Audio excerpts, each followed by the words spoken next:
of Americans think President Trump should end his campaign after he was found guilty in his hush money trial, according to a new ABC News Ipsos poll.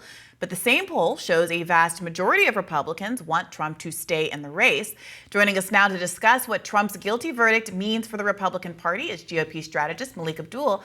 Welcome, Melik. Thanks for having me. Finally on set. Yes, glad to have you in the studio. Thank you. It's been a while. It's a real pleasure. Okay, so I got to say, coming at this from the left, where there's a great deal of discontent about Joe Biden as well, for different kinds of issues, but important issues nonetheless. What should we make of looking at these two historically unpopular candidates with huge slights against them? Biden getting tarred and feathered for his approach in Gaza, also for his age from the jump, with something like 75% of Democratic voters not wanting him to be the nominee. Now you have Donald Trump, who was also a historically unpopular candidate, now has this as an additional burden. Is there any room here for a discussion of a different candidate being in the mix? No. I don't think it is at all, because we live in this duopoly system, and I don't think that there is any energy, despite the fact that people may say that. And for instance, you have someone like an RFK, and RFK could be a vessel for the disaffected Republicans and Democrats, but RFK is not a Bernie. You're talking to someone who, before I was a Trump bro, I voted for Bernie in the primary of 2016, and before then I was an Obama voter. But even I recognize in this space now as a Republican, there are certain things that, even though I say it, there are certain things that people don't want me to say when it's being critical of the party or Donald Trump. And so there isn't even a lot of space in the Republican Party, as you can imagine, to be more, and I say objective. People just say, oh, you're just critical, you hate Donald Trump. It's like, I voted for the guy twice. But there is no room for objectivity in our political space, and I think that that's what you're seeing. So another candidate, I don't know what that candidate would look like, but what I will say is that that candidate has to be a Bernie or a Barack Obama or a Trump, in the sense that they can galvanize people, and I don't see that in this on either side at this point. No, absolutely not. It's Trump's party until he dies. Yes. If he loses, he could run again in 2028. There's nothing to stop him. And he has the enthusiasm of the Republican Party. He has so many, people who, now that he's been convicted, they want to vote for him multiple times if that were possible.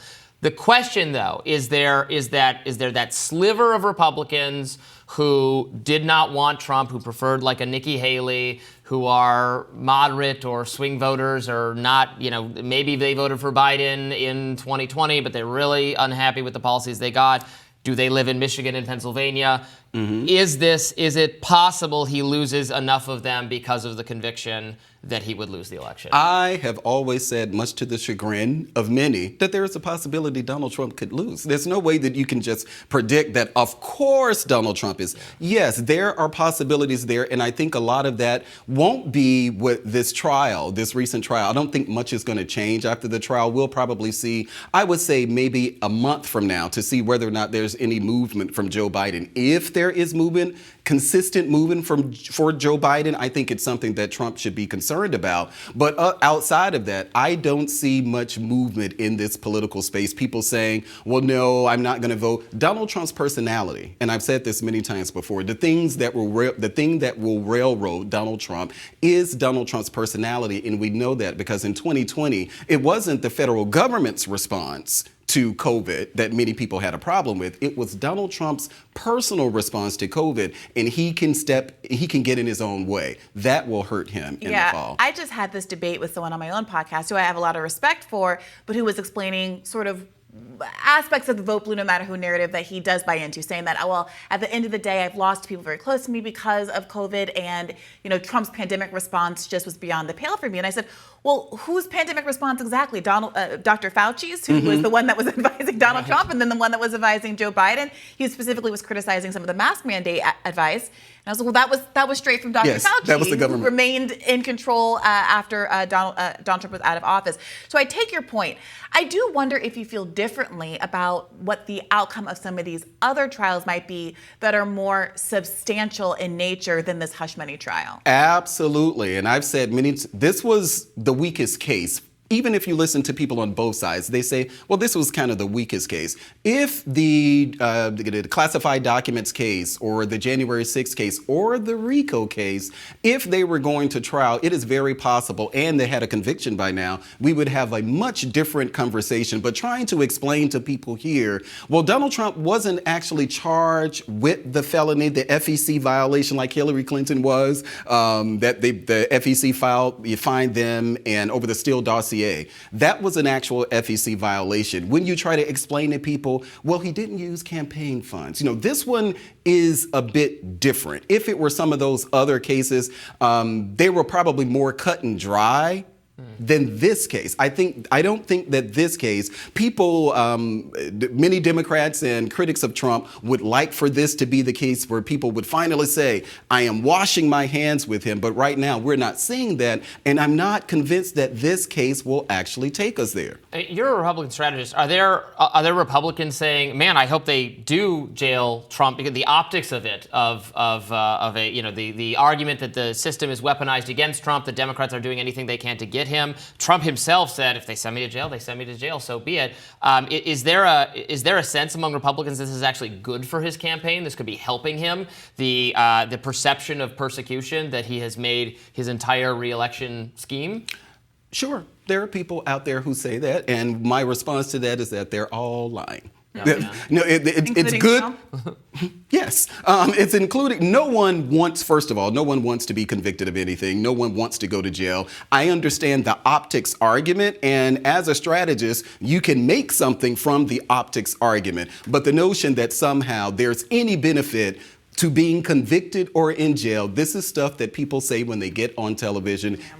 When you get them behind closed doors, it is a much different conversation, and I can almost assure you that those conversations behind closed doors, Donald Trump is not saying, I hope they send me to jail. He's not hoping for that. So as a strategist, what do Republicans do? Because there is a lot of incentive from the Democrats to emphasize Trump as a felon. People are frankly already mad at Biden that he's not talking about that more. On the other side, you already have huge fundraising numbers in the wake of this, with the Trump campaign raising $53 million after the verdict in basically a 48-hour period of time.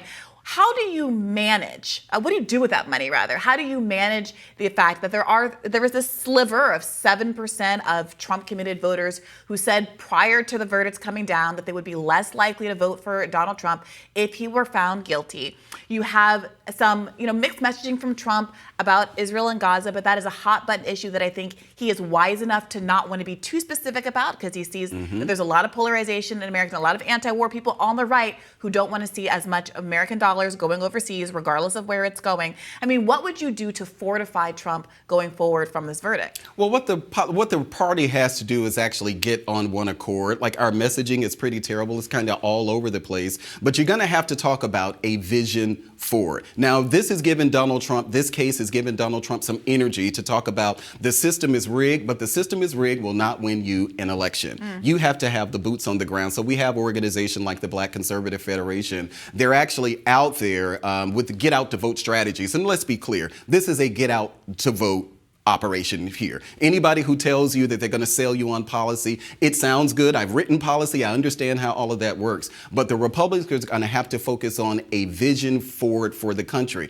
If they are relitigating everything that has happened to Donald Trump, and a lot of that stuff, I mean, we have the Russiagate story. A lot of that stuff has been unfair. If we are stuck with having to relitigate what has happened in the past, not paint a vision forward, and we don't come to an agreement on what our position on, like, for instance, abortion is.